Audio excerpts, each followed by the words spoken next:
Hi there, welcome to another episode of Open Intro with myself, Joel Blake OBE. It's a pleasure to see you all again.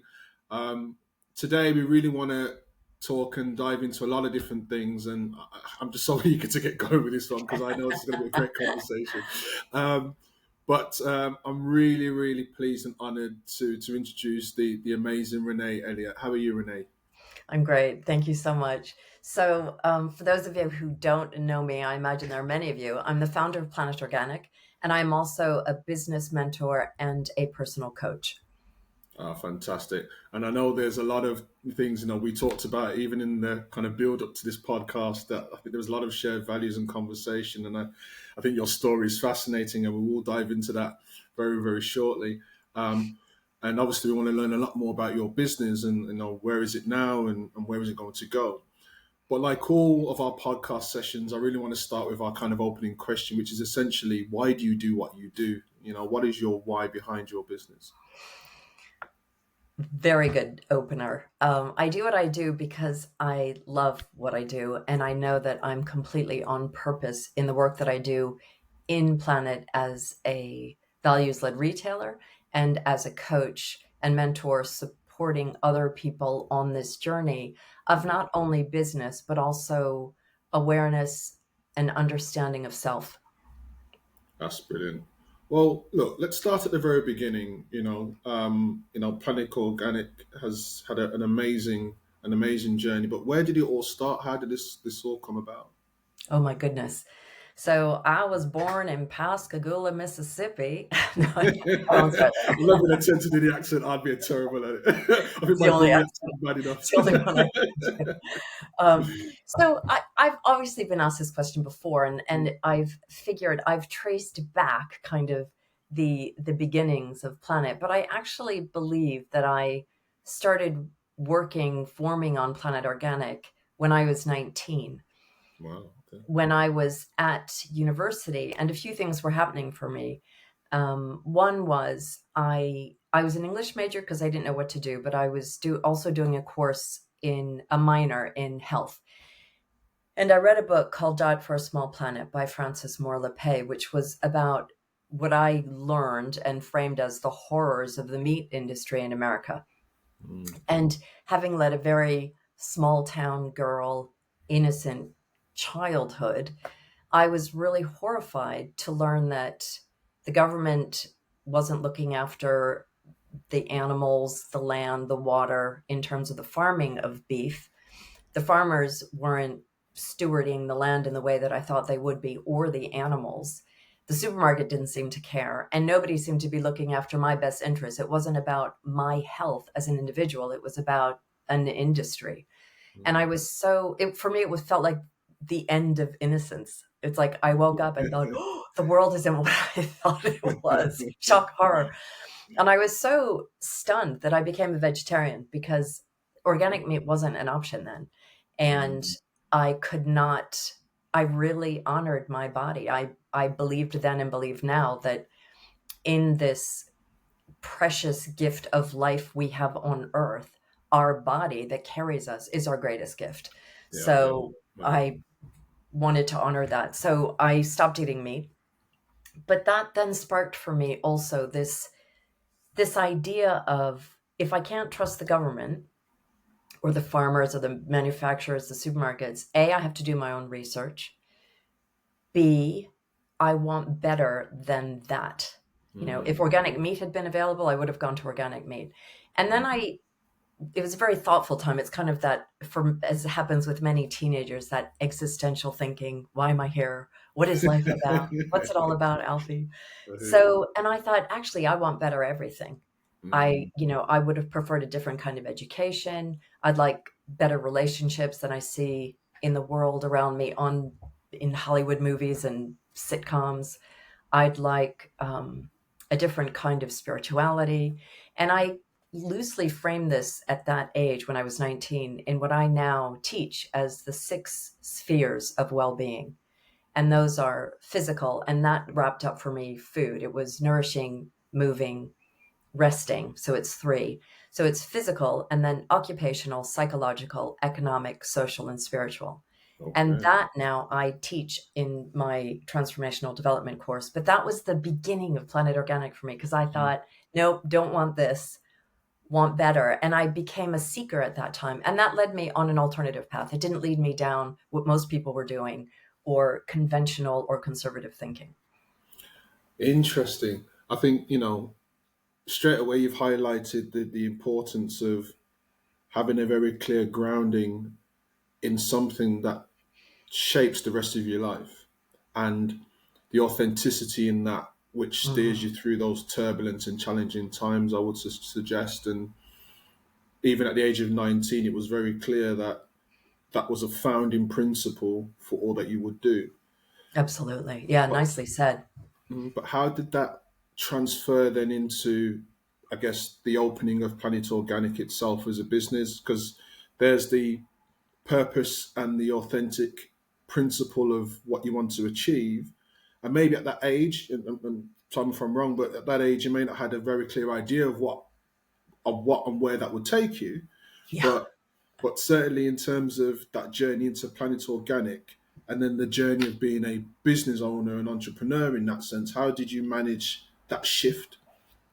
Yeah, I had no idea, and I had no idea for a long time. So I actually moved to England for 2 years after I graduated from uni, because I thought I still have no idea who I am, what I want to be, when I grow up. So I moved to England and thought I'll live here for a couple of years and then I'll go back and figure it out. But Yeah. I ended up staying here, and because of romance. And I then thought, okay, I need to figure out what I'm doing with my life. And it was, of course, the culmination of many strands coming together, but also it was getting to know myself through my 20s, which is critical. Goethe's "Know thyself" is absolutely fundamental. And I now frame that as know yourself, be yourself, and all that that entails. And also manage yourself, know how to manage yourself, because we all have fears and weaknesses and patterns of behavior. But if we know how to manage ourselves, we can accomplish everything, and anything is Mm. possible. But I got to my mid 20s and I thought, okay, I'm not going to. I was working in the wine trade, which was fun and glamorous. And I was a journalist and a professional wine taster. But I thought, this is not Great my life. profession. I thought it's a great thing to know about. Um, but then so I ended up marrying an Englishman, Brian, who's why I came to England in the first place. And we went back to America. This seeking in me led me to believe that I wanted to learn to meditate, and I wanted to work on myself and be have more self knowledge, more self awareness. So this led to us going to a 6 month program in America, in Connecticut, to do 6 months of personal development and self awareness, and that was a game changer, because I left that course knowing that I could do anything without the best education or the highest IQ, Okay. just with determination and self belief. So that sense of And curiosity opened up potential yes, in and the that sense. belief that I stopped limiting myself because of my anything, my upbringing, I didn't go to Harvard, whatever it was. I thought, okay, those are only limits if I put limits on them. I realized that the only thing that holds us back in life is our thoughts, Mm. and then how you can manage those thoughts in many different ways. Mm. Mm. And I saw an organic supermarket in Boston, which is where I'm from, Massachusetts. Mm. And it just pulled together this living better, um, best quality food, starting with physical well being as the foundation of this circle of well being. Mm. And also, the two other things that were really important to me was I wanted to be my own boss. I realized that on my first day of work in England. I'm like, You okay, see, there's the entrepreneur, isn't it? It's like even if you don't necessarily see the journey ahead, you yeah, know, you know.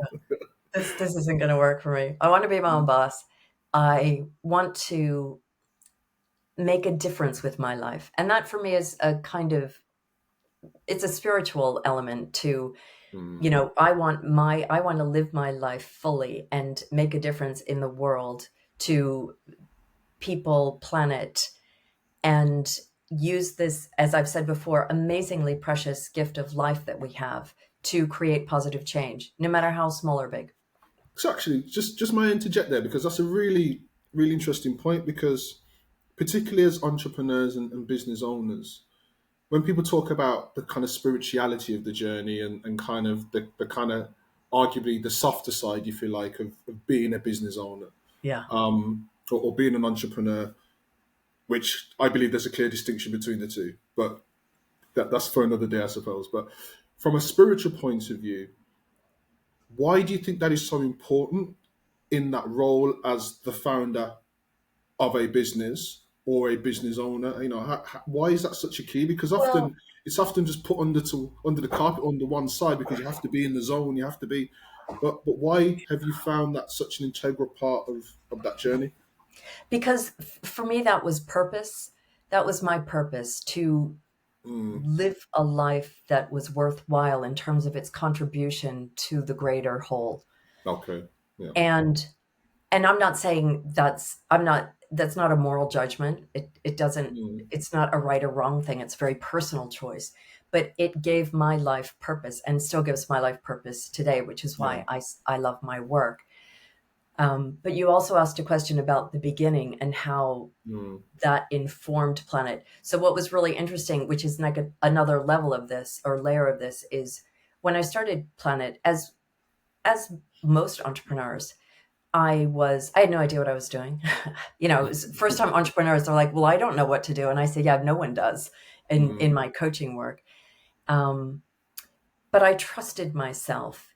But I think the real key difference for me, and I tend to work with values led entrepreneurs, but I thought, I don't like business. I don't. There's a lot about business and cutthroat, mm, and I am mm. a completely straight person. I never bend my truth. I'm in integrity. And I thought, how's that going to work in the business world? but but like other entrepreneurs around me, I thought, I don't really care, because it's the only way I know, and it's the only Yeah. way I can do business. So I started Planet as in my femininity, which meant the soft side. And I decided to do everything that made sense to me. I wasn't going to do what other people told me I should do, or what corporate business said I should do. I was going to do everything that made sense from my heart. And Mm, that's why we started as values led and commercially driven. That's how I always describe Planet. And right. it was to, our mission to promote health in the community and support the Earth's biodiversity, to unite people who seek answers in nature, because nature has all the answers. That was that kind of spiritual, heartfelt, softer side. And it was my feminine side. And I was nervous about that. And my mom asked me about that at the beginning. She said, "Are you worried about having to act like a man or be not a woman?" And I was like, "Yeah." And she said, "Well, use your femininity as your strength." And I started Planet that way, which was very powerful, because I trusted myself. I wasn't comparing myself. And I didn't really care what the rest of the world, the business world, was doing. I think that's such a powerful piece. I think quite often, and I'm reflecting on some of my own journey, especially the earlier days too, where you come from a place of authenticity and self, Mm. and you consciously step into the fire, so to speak, of the world Mm. of business. And part of you may feel that you need to conform just to get ahead, Mhm. because it's hard enough starting, let Yeah. alone building the traction, getting established, then being able to grow to scale, etc. And so there's always that first step of conformity struggle. And I've had that, certainly, particularly with being someone of color as well, going Mhm. into traditional conservative spaces where there weren't much like people like me in the spaces that I was in. And there's almost a certain level of, in fact, a mentor once said to me, it's a form of sadism to actually become an entrepreneur, Yeah. because you are consciously putting yourself in vulnerable places, states, Mhm. etc. But I think what was so powerful about what you said is that it's embracing that from a sense of spirituality and a sense of self and being unapologetic about that actually makes that conformity struggle easier. And in Yes, fact, it gives you a deeper sense of resilience. absolutely. It's You all know, about resilience. I'm so glad you said that. Yeah. and so just as you were talking, it made me just really think about also the number of entrepreneurs who start their mission, whatever that mission is, from a place of purpose, but often confuse purpose with the problem that they're trying to solve. Yeah. Yes. You know, but from your journey, and then as you started to build the traction during the early days, the problem that you wanted to solve, you know, did that problem change? Has it always been the same problem? Has that evolved in any way? Or It did it evolve changed. in those early days? Yeah. So it changed because I had to change because I was forced out of Planet. Okay. So my purpose changed then. Wow. Okay. But what was really interesting is following that thread, when I started Planet and I said I started it in my femininity, I ended up, my partner, after a couple of years when we were doing well. So our Mm. second year, our turnover was 2.4 million out of the one Wow. store.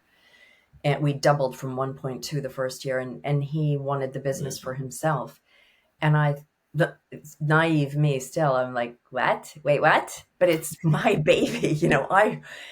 I'm sure he felt the same way, but when you start a business, a values-led emotional business, Yeah, you live you that, don't you you? craft it. You craft it. Mm. People say it's like your baby. It's not like your baby. I have 3 kids. I didn't make them. They come through me, but I made Planet. Every nuance, everything about it. So when he said, I want the business, you're going, I was like, what? So he he took me to court. It was 14 months of litigation followed by a 10 or 11-day trial in the high courts. Wow. And you can bet I picked up my sword and shield. Mm. And I didn't want to be that person. And I did that. And, when I was preparing for trial, which was long and exhausting, I learned a lot of lessons. I learned completely then, trust yourself, Mm. trust your intuition, not your head, but what your heart is saying or your gut. People refer to it differently, but Mm. my instinct said this, or my intuition said that, or my gut said that. Yeah, that's where the answers are. And you have all of those answers inside of you for your whole life, for yourself, for a business, and for your children if you have children. Mm. So I learned trust of self. I learned care of self first, which is, as a woman, and for a lot of people, is really hard. I still have to remind myself of that.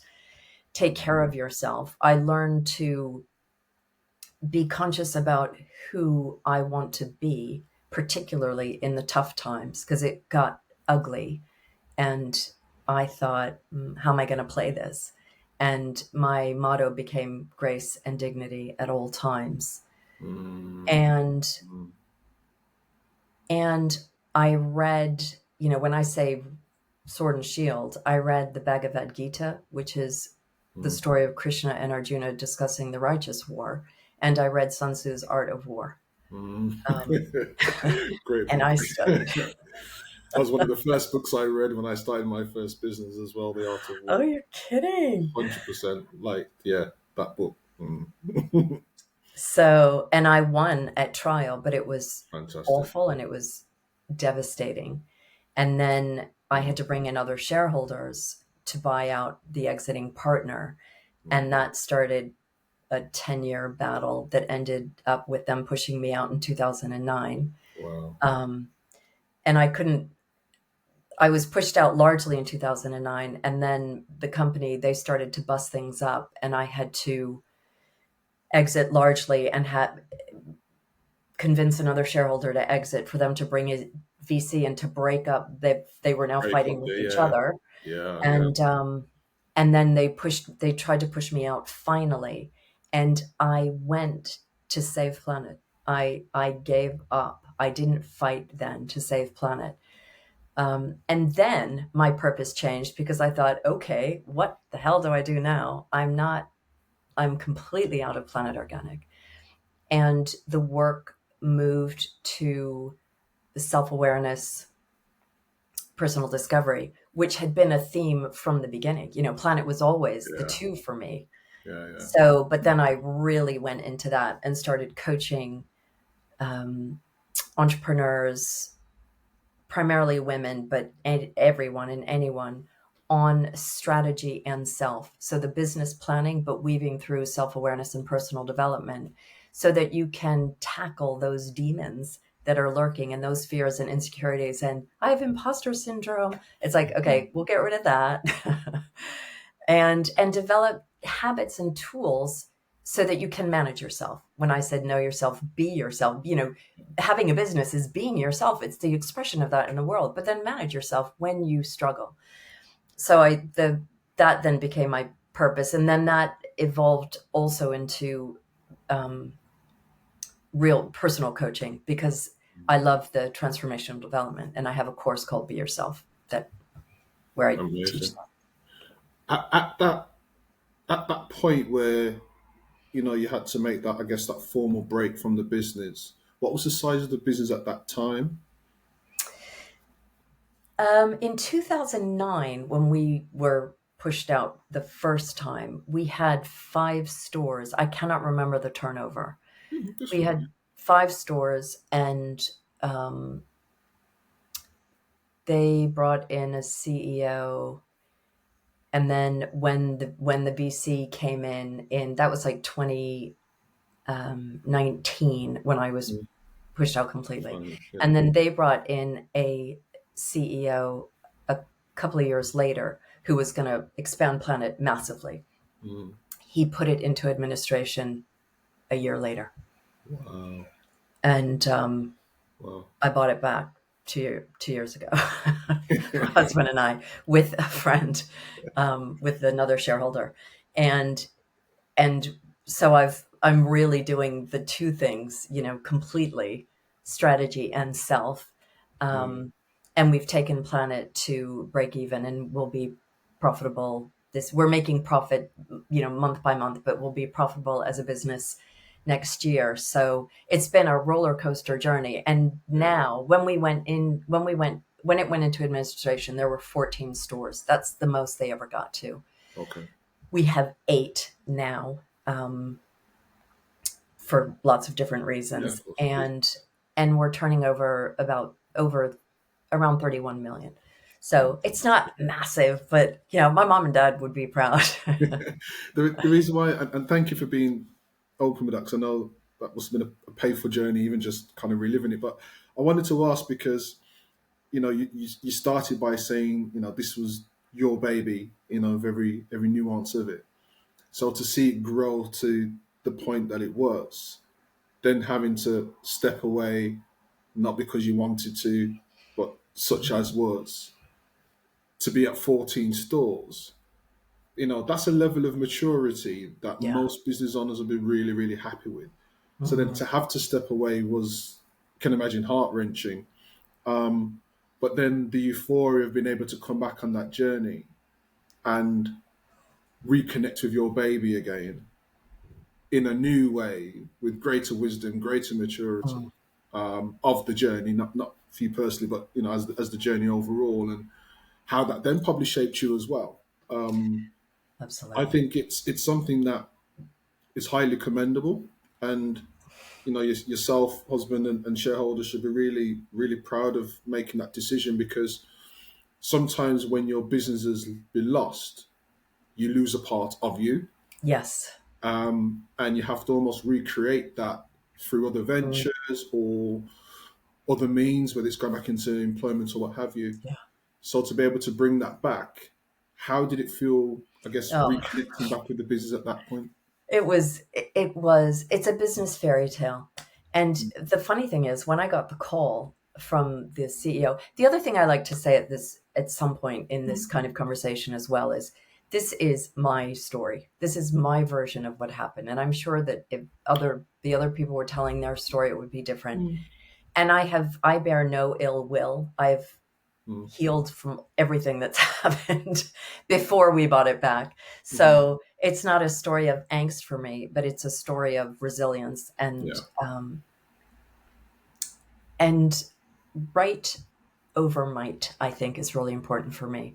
But when I got the call from the CEO who said, just giving you the heads up, we're giving notice of administration in 30 minutes. And if we don't find a buyer, Planet, 14 stores, 300 staff go under. I was like, what? How? Mm. And I put the phone down and my husband said, who is that? And I said, the CEO. And I said, Planet's going under. And he looked at me and he said, do you want it? And I said, absolutely not. And I cannot believe that I said that. I cannot believe I couldn't even, I had Well, so moved on yeah, from that. I was gonna say, had you moved on That for was yourself at that point, yeah. very painful for me because when you say, to watch it, to be pushed out and watch it go away, I set Planet up. The selfish reason was to have meaningful work to do for the rest of my life. So when it went, I'm like, what the hell now? Yeah, yeah, yeah. So, but I couldn't even see it. And when I went back in, I was like, how could I not see that? It's like, it was such a massive gift. It was a miracle. It was like the universe said, here, have it back. And I couldn't even see it. I was like, nope, I'm a coach now. Nope, not doing that. Mm. So anyway, to go back in, it was so huge for me because I said to Brian, my husband, I said, I cannot go in fighting. I have to go in my femininity. I have to put my sword and shield down, which is where I was in my life anyway at this age and Mm. stage.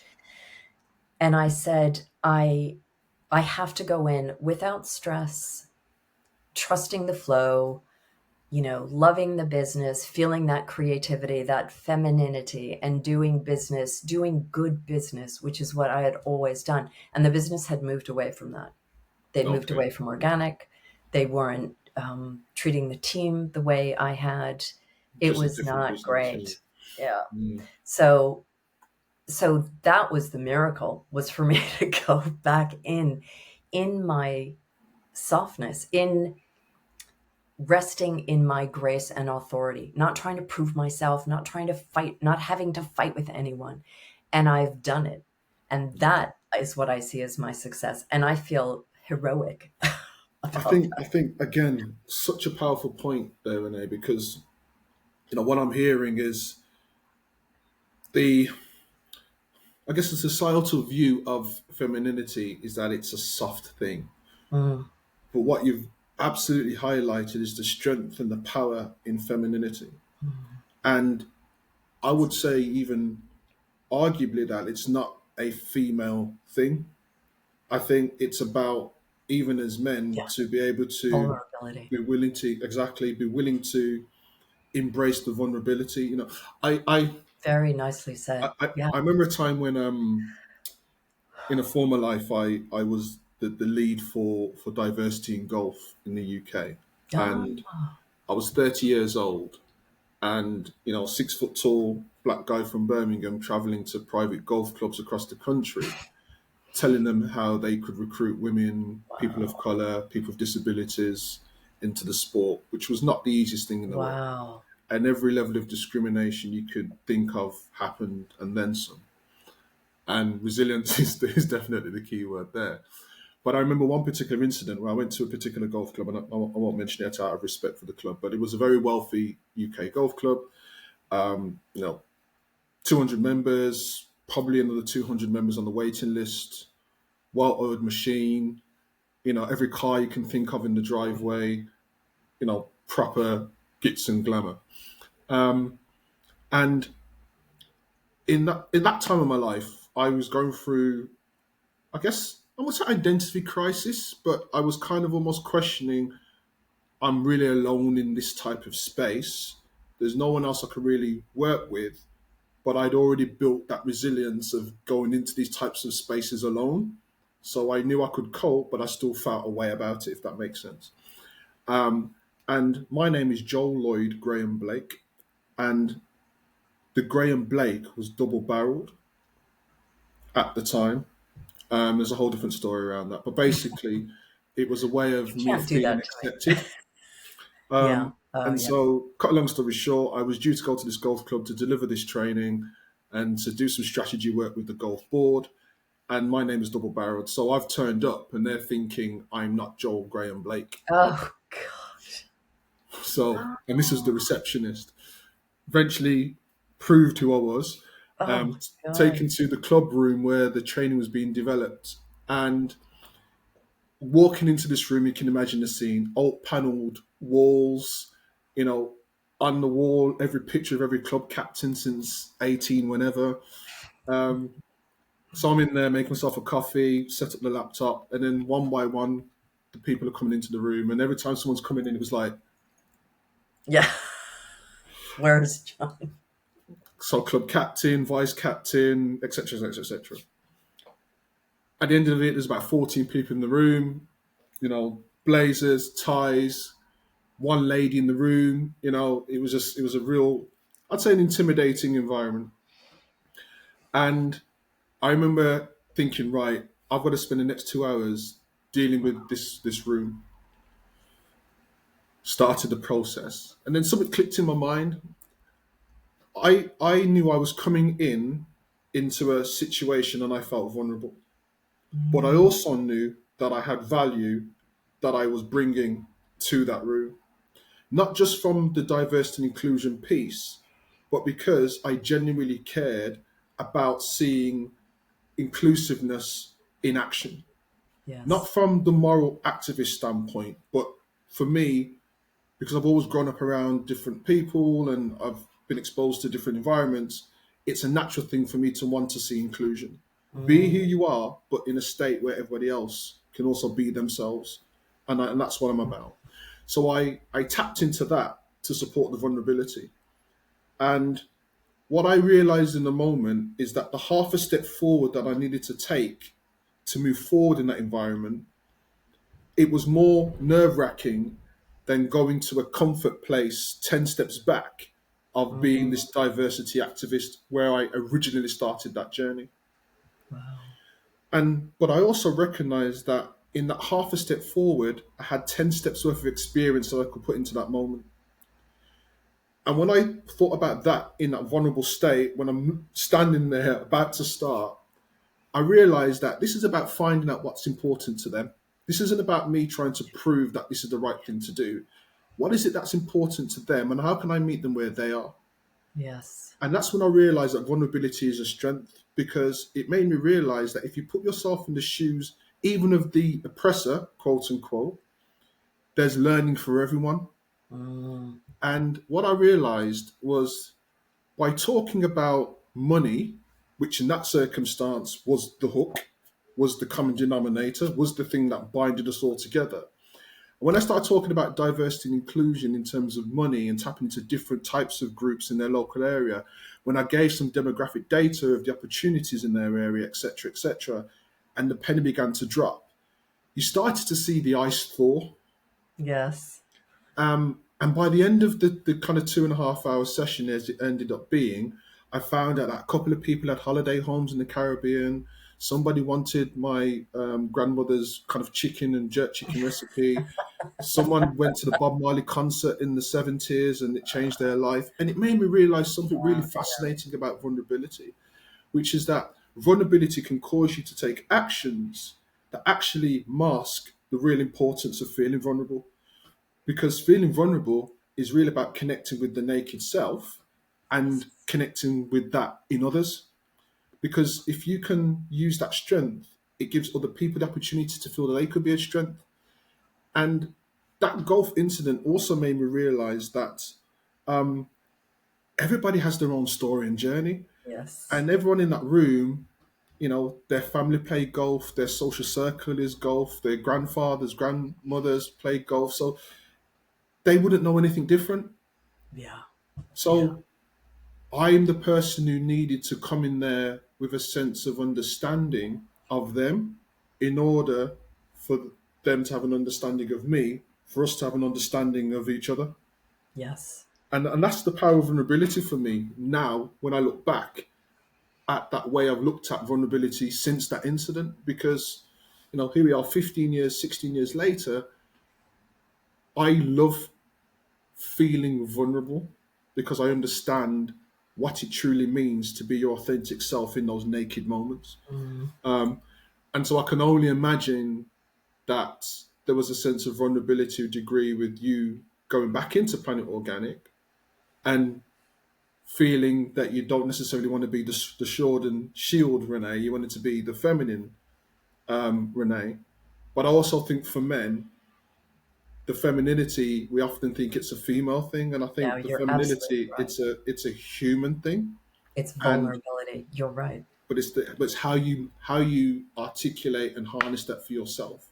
Yes. Um, and so yeah, you just reminded me as you were speaking, and I just think, how have you now taken against, I guess, that sense of femininity into your coaching work, and how have you helped other people to tap into that? Yes, and it's so interesting that you said brilliant point, because you're right. It's vulnerability, and that is so can be so hard in the world, and is so important. And it is your naked self. And some people don't even know how to access that. But without that, there's defensiveness, judgment, disconnection. When you're in a vulnerable place, as you said, you connect with people. And for me in coaching, it's really about getting people to a point where they trust themselves so completely that they can trust themselves no matter what they're feeling. They know how to manage those feelings as well, but they trust themselves to be able to navigate any situation. And that is the key. But how, forgive me, but how can somebody feel they can trust themselves and consciously feel opposite to that? How There's how a do they journey. bridge that gap? There's a journey of healing and learning. Mm, It is there are steps and processes that people have to go through to mm, realize that this is so not what people think, okay? But if you think about, sorry, to realize that you are perfect as you are, you are enough as you are. And that really is what I'm teaching and coaching.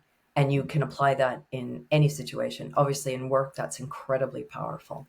mm, But when you think of how you come into the world, naked, baby, newborn, and as you start to grow, you come in with absolute sense of self and trust of self.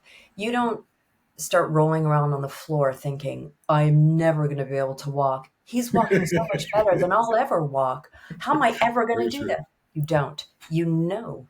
You trust yourself completely. You start rolling around, then you sit up, then you Mm, start doing squats, then you're holding onto furniture, then you're walking. It's the same with language. Language is so incredibly difficult.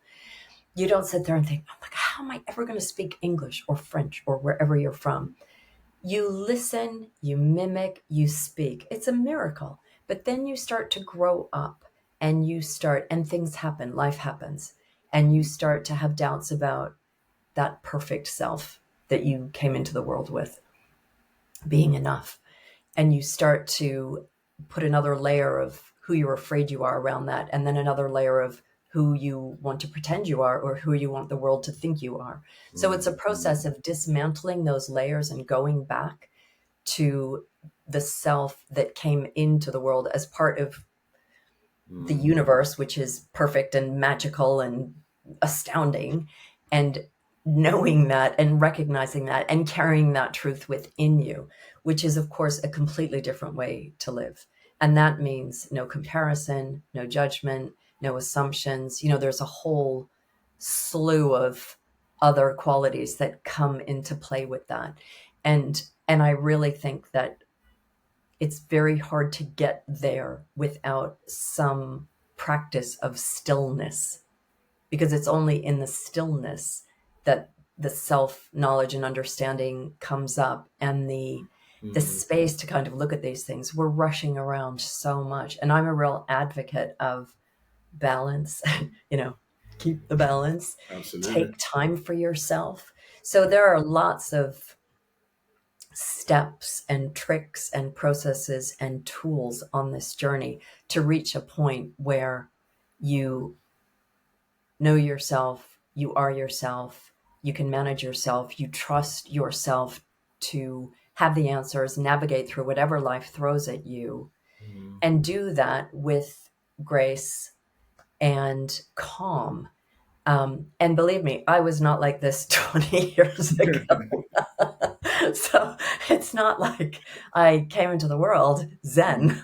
It's a journey, and it's a journey that I've been taught by various teachers and that I now teach as part of my coaching, because I haven't met anyone I'm business coaching who doesn't say, I'm a little stressed, or I have this anxiety, or I have these fears. Can you help me with that? And the answer is yes, of course. And fear and judgment and those negative emotions are the ego. And it's learning how to navigate between the thinking mind and the ego and the knowing, the inner knowing, the small, still voice, whatever you call that. Yeah, I think that's so important, particularly for business leaders at various different levels. Corporate leaders, entrepreneurs, etc. And I'm sure, for those who are watching this video, getting in touch with you to understand more about that. I think it's something that they should definitely do, because I don't think people give enough credence to that kind of knowing of self in those environments. As a leader, you have to, well, you don't have to. You might feel you have to put your mask on. You have to put on kind Yeah, of, the entrepreneur, the yeah, CEO, the boss self yeah, in those environments just to cope. And people automatically are searching for that authenticity of you through that role, yeah. which I And think is often challenging. and that's what makes a really powerful leader. And it's Mm, so interesting that you've said vulnerability and you said masks, because I have no masks. I remember I used to meet, like, I've met through chance, through life, really interesting, famous people, not necessarily because I wanted to, but my life has just put me in front of yeah, them. of And course. I'm the same. People would say to me, oh my God, Renee, you were the same with that person as you are with that person. You're the Yeah, same at why home change? as you are Yeah. at work. And I think Mm, that's more normal now, but mm, 40 years ago, that was not normal. yeah. And it's about being naked, not having a mask, just being yourself. And it's interesting because I really believe that the most successful people and happiest people are themselves 100%. Mm, And it's what you can do brilliantly that no yeah. one else can do. And in a business, it often becomes your point of difference or your USP. And that's the thing. And I think, that's where I certainly can hear that alignment, in terms of knowing yourself as an individual, but also knowing yourself as a business, and how that aligns with the needs of your customers, in order to deliver value, at a scalable way. I think, or in a scalable way. I think that's key. I think in this world of noise, Yes. everyone's telling you which way, left, right, up and down, how to do things. And the reality is, it's about people first. Are you connecting with yourself as a person? Are you connecting with others, your team, your customers, your stakeholders? And how are you doing it in a way that's creating value for all where they are? Yes. And I just think that human centeredness is being slowly diluted out of business globally at the moment in many different ways. What do you think? Even with working from home, Mm, people there, a lot of people are lonely and alone, and the mm, whole work from home thing, I just doesn't sit well with me, because it's about the team, and it's about community, and it's about that when we're all in the office together, the RHQ feels like a campaigning office. There's a lot of yeah, energy, there's a lot of excitement about what we're doing, and that was there at the beginning, and it's there again now. fantastic. um, but it's interesting as well, because when you talked about, it starts with the self. And when I started Planet, I wove values through the business in 3 ways, very deliberately, not because I learned it on an MBA course, never did a course. It was because it made sense to me. And the Soil Association at the time were talking about organic farming in terms of respecting the soil, respecting the plant, the animal, and the person. And I thought, oh, I love that, because respect is so critical. Can you imagine what the world would look like if we treated each other with respect? Yeah, 100%. And I thought, so I created then what I call the sacred triangle of relationships. So the triangle is respect, which I matched with trust, because those two are like two sides of a coin. And I underpin that with good communication. So trust, respect, and good calm. And that informed, in terms of our values, who we are while we're doing all this doing and buying and selling. And that starts with self, trusting yourself, respecting yourself, listening to yourself. And then it, of course, extends to your important relationships. But I really had it framed for myself when I started for my colleagues. It was about planet, and then it was about our farmers, our suppliers, our brands, our producers, our professionals, our customers, our team. It was about all of our relationships, which is so important.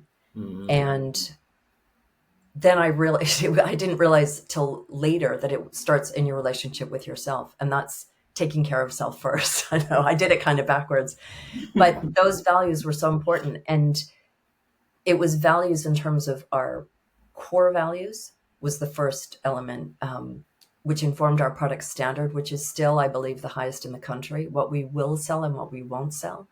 The second part were our aspirational values, where we can't commercially, where there's that commercial values tension. For example, I love to change all of our fridges now to completely green fridges with doors. We can't afford that capital cost at the moment. It will happen slowly, but it's a direction of travel. It's this continuous refinement and moving towards excellence in everything we do and every decision we make. And then the third way is through our MO, through who we are, how we behave while we're doing all this business. Yeah. So it's core, aspirational, and our being. And that I started Planet with, and that is still so important today. But it's how we articulate that, and where does that filter down into, where does it, all the areas that it touches in the business. We're redefining all of that again. Fantastic. It's that kind of connected ecosystem of respect, truth, and communication, and kind of living and breathing that in every touch point. I think that's such a fascinating piece, and I can see why you seem so excited about the journey once again, because it's reconnected with those original values, which is awesome. So just a little bit conscious of time, and as we're kind of coming to the end, I think what I'm really hearing is the importance of having a very clear purpose and not even using, but living that purpose consistently in both good and bad times. And in doing so, it enables you to know when you need to, have that sword and shield in your hand, or whether it's time to put it down and get back to the core strength of self. But that purpose will dictate how you need to maneuver in any given situation, which I think is so powerful and so underestimated, because people talk a lot about purpose in business, why we exist, why we do what we do, etc. But the reality is, when the proverbial hits the fan, are you still willing to stand by that? Yeah. And many businesses and individuals and leaders will feel they have to move and switch and bend away from their purpose in those times to survive. Yes, and I say stay true. And absolutely, staying true is key. So what's next then? In terms of obviously you got the coaching. Where do you want to take the coaching next, and where do you want to take Planet Organic next? What does the future look like for you? Where's my crystal ball? I'm more a kind of day at a time girl. Of course, my shareholder wants a vision for the future, and I think, okay, I have some ideas, but we're still in recovery and polishing and really starting. We now have a full team, everything's starting to shine. it's getting everything in place so that we have a beautifully oiled machine for planet, and maybe we could obviously open more stores, but we haven't formulated or committed to that plan. Everyone wants to know that. But for me, it's everything we could continue to do internally in terms of excellence, Yeah. products, taking customers on a journey, finding more seekers, people who are looking for better health, better product, and don't know how to navigate through all the very confusing messages now about the greenwashing, the health washing, to come to us, for us to stand up more and stronger and louder and prouder as the trusted voice of authority in that space, because it's getting harder and harder to find the truth.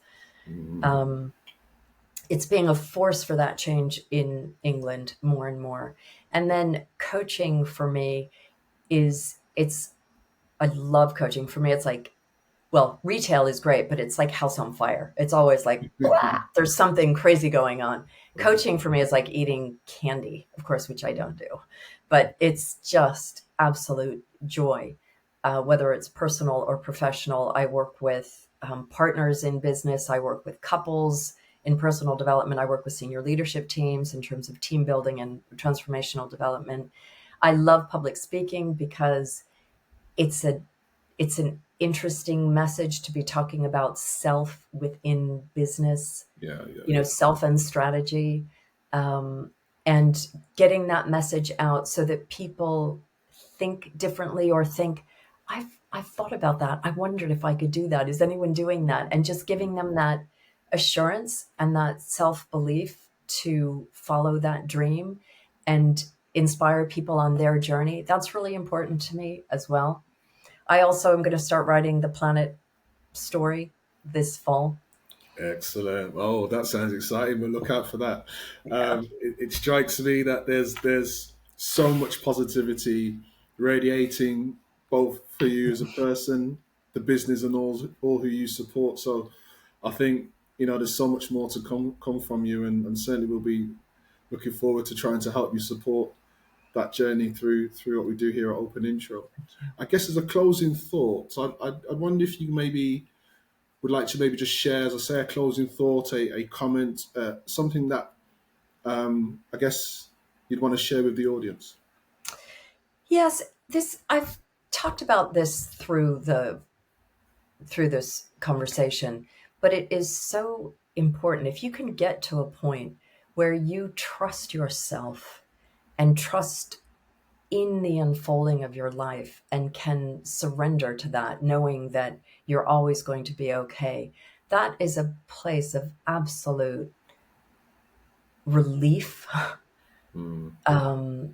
ease, and plus strength and resilience. It's a beautiful way to operate in that. It's how I frame it, as trust and surrender. I like. See, that's a whole other podcast by itself. That is. So look, Renee, I just want to say thank you for your time today. I think our viewers have been taken on a real fascinating journey of self and of business, and I hope those who are watching this video have had the opportunity to write a lot of notes on their pads, which I'll be surprised if they haven't, that they can then take forward and use in their business and in their personal lives. So I just want to thank you for being who you are, and thank you for your contribution to the world and what you're doing, both personally and professionally. And look forward to following the Planet Organic and personal Renée Elliott journey. Thank you for having me. It's been a lot of fun, and I'm really honored to be able to tell my story, my crazy story. Thank you.